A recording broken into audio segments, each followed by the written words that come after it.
Hello mga idol, welcome to my vlog. Ug mao kining una na atong ma-upload na video karon for more tips and tutorial ta dari mga idol. Ug para po ni sa mga baguhan lang ug sa nagsugod pa lang no, busa humana ni na video mga idol. Ug sa nakabalo na ani, pwede ra kay mo mag-skip. Usa karon atong buhaton is mag-replace tag LCD sa unit na Vivo Y76 5G. So karon ang una natong buhaton is atong unang tanggalon ang iyang back cover no, gamitan nato siya hot air station. So naka-setting lang ko sa 100 temperature para ra po dili ma-over og kainit ang iyang back cover kay sayang po kayo mawala ang iyang pagkahamis ug pagkasinaw busa ampingan nato ni mga idol. Basta kay humana lang ni na video mga idol kay kabalo ko kaya ra kayo ni ninyo basta masundan lang ninyo ang mga steps na atong ginabuhat ani na video mga idol. Ug nakita nato dari mga idol no na wala pa gyud siya sukad na open na CP kay nakita nako na nakasealed pa iyang mga screw bolt. Og ato na siyang gianaman na mo ang iyang mga screw. Dayon dili nato ni siya limtan dari na portion ang iyang SIM tray. Kuhaon gyud nato ni una aya nato ni siya matangtang. Og tanggalon na din nato ang iyang side cover. Advantage gyud na tagas tag kukuha ni na portion kay para dali nato siya makuha. Og be careful ta dari mga idol no sa pagtangtang gyud ani na portion kay basin maputol nato ang iyang flex sa iyang fingerprint. Kay ang naka-design man gyud sa iyang fingerprint mga idol is naka-mount siya kauban sa power button. Og naa na ta sa part mga idol sa pagtanggal sa iyang battery. Makita nato ning color green mao ni iyang guide sa pagtangtang sa battery.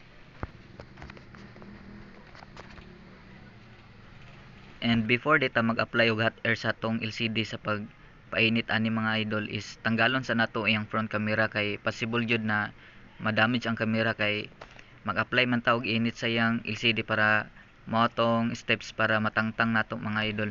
And karon mga idol, nag-apply na ta og hot air sa atong LCD para matanggal na nato siya sa iyang frame. Og ang settings nako sa iyang temperature ani mga idol is naka-setting lang ko sa 300 temperature.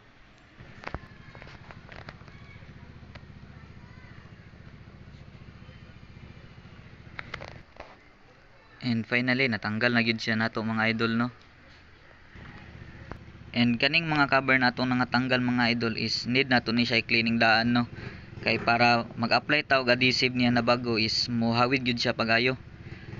Samot na ning kanang iyang frame sa iyang mga edges niya is need nato ni siya cleaning na portion kay para makahawid gyud ang iyang adhesive natong i-apply ani. Kay lisod na mag back job kay maukang mo gyud na siya balik basta dili nato mapilit og sakto mga idol. Ug mao na ning LCD na bago natong i-replace no.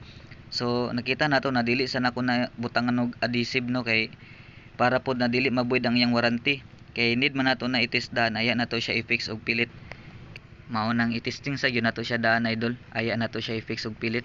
Kay lisod na mga idol na ma-void ang iyang warranty kay dili lali makatabal no. Og sa kani mga idol ato na siyang gi-testing ang iyang LCD is open man pud siya. Gana man pud tanan sa akong pag-test ani is function siya tanan mga idol. So karon idol ato na siyang i-fix og pilit. So ang brand na gamit nato na pandikit idol is Zanlida ang brand. Quality gyud na siya idol. And kanina portion idol, careful ta nino na matambunan nato apil ang iyang sensor. Mo nang iwasan gyud nato na siya na maapil og pilit kay magka problema gyud ta na idol kung ato na siyang masampungan no.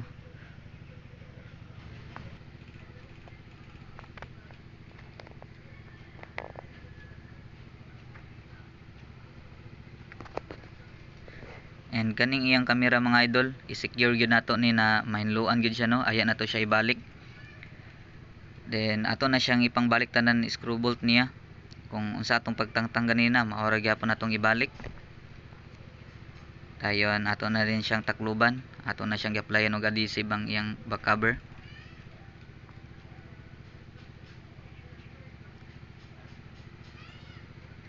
Dayon ato lang din siyang butangan og tape. Mao ni akong pamaagi sa pagdikit sa iyang back cover og LCD.